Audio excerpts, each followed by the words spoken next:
Teen with BB gun and fatal robbery gets 17 years. Come on, read it fast. Teenager who never fired a shot during a deadly 2015 robbery was sentenced the past Thursday to 17 years in prison.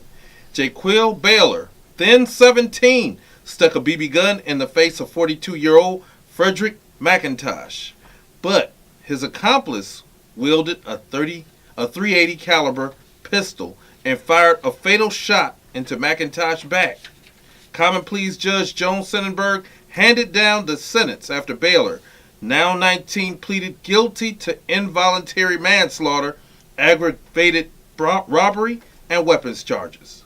Baylor apologized to both McIntosh's family and his own family. He said he never expected anyone to get hurt. His comments, "I thought it was going to be a plain robbery."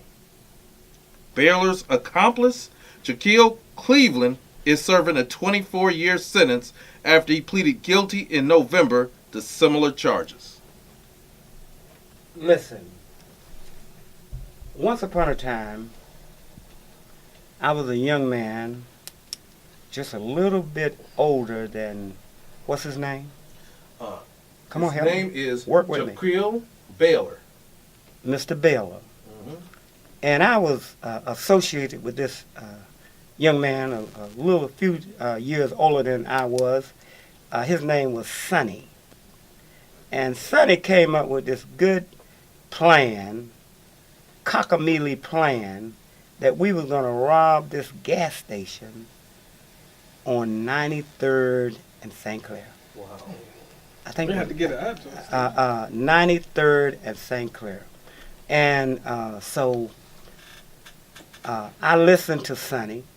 He said, "Oh man, there's a lot of money in there, and ain't nobody in there but the old man, and we're gonna go in there and we're gonna rob it, man. We're gonna be rich." I went along with this young man. I went as a young, gullible young man. Had never robbed nothing in my life.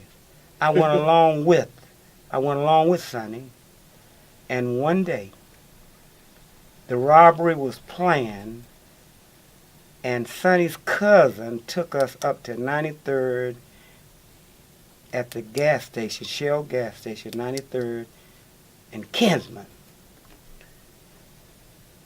It just so happened that I had a blank gun.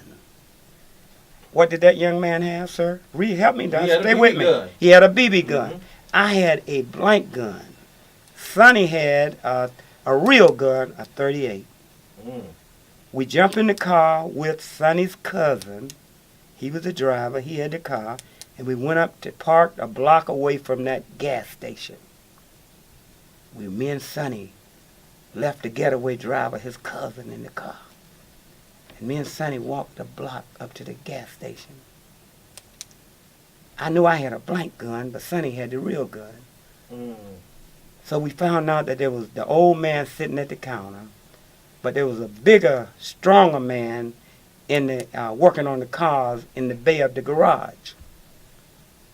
So Sonny told me, Sonny said, "Hey, you go back there and get the big guy, and I'll get the old man." I said, "Sonny, I'll do that, but you got the .38. You give me the .38, I'll give you the blank, and I'll do that." Sonny said, "No, I'll get him then." I was hoping this robbery wouldn't take place. But Sonny, we went into the gas station. I stood by the front counter with the old man at the desk. He had his back turned against me. I was praying that this robbery didn't go off because I'm not a robber. Never robbed nothing in my life. All of a sudden, I see the big guy in the bay of the garage raise his hands up. I said, "Oh my goodness, it's on." So I pulled my blank gun out and put it on the old man sitting at the desk. "There's a stick up." I marched the old man back to the garage. There we had both of them, the big guy, 6'2", 240 pounds, and the old man. In some kind of way, I don't know how it happened, but I wound up with the blank gun on the big man. And I knew, I said, Lord have mercy, if this big man make one move, I'm in trouble. So I hit the big man on his waist, and Lord have mercy, I felt the biggest 38 you could ever see. I said, oh Lord, if this big man go for this 38 and I got this blank gun, I'm dead. So I really had to get loud there. Hey, what are you doing with that gun? You understand? So I got my hand on the 38 from the big man. Thank God he could have broke me up with his hands. But if he'd have went for that gun, I would have been in trouble. To make a long story short, we robbed that gas station, ran out the gas station, got back to the car, where the cousin was waiting on the car, running.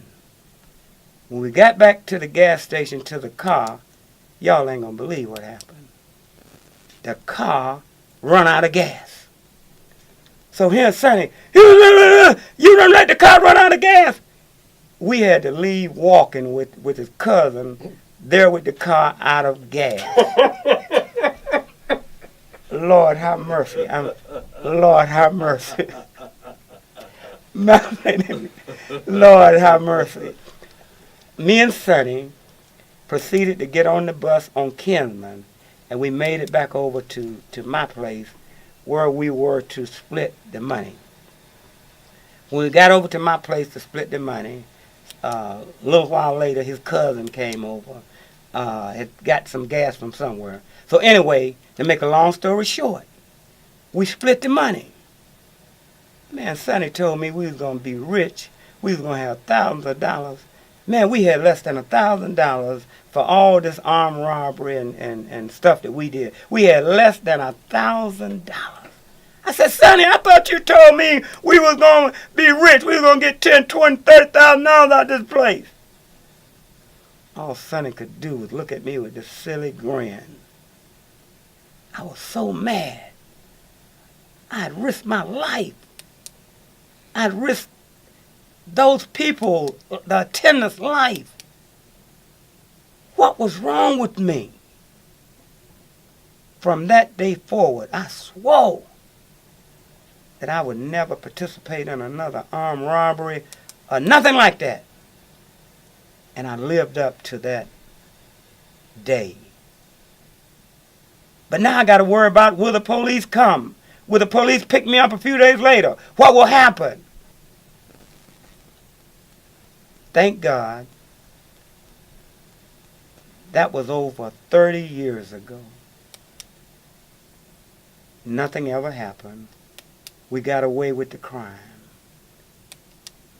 But the point that I'm making is how young men, how old was he? He was 17. He was 17 with a BB gun like I had a blank gun, listening to some other yahoo saying, let's go rob this place. And what did the boy say? The boy said, I didn't expect what? He did not expect for it to turn out that way. But now at 18... He thought it was going to be a plain robbery. He didn't expect it to go the way it did. That's what he told the judge. All right, so he wound up with 17 years. 17 years, sir. And he's a teenager now. At 17 years, his life is hell because he's going to the big house. Yes, he is. Lord have mercy, he's going to be in there with some of the craziest fools you ever could imagine. That's right. I hope he makes it out of there because young men that age is fodder. Yes, sir. For hardened criminals. All because he made a mistake. I said all this for sake because I wanted to parallel my life as a young man with young men making stupid decisions now.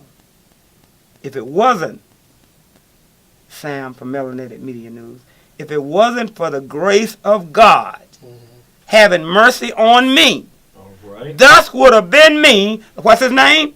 Work with me, son. Pay attention. It would have been Shaquille Baylor. Without the blessings of God, who had mercy on me, knew a fool like me ain't had no business with no pistol in my hand trying to rob nobody. If it hadn't been for the grace of God having mercy on me, I would have probably been doing 17 years to life. So you want to know what the testimony here is, Sam, after hearing all that? on this Mother's Day, I want to thank God for sparing me, a fool like me. And I thank God for sparing those young men that he have spared. And though this is a lesson for those to carry out, that it's not worth it, young man. It's not worth it, young man,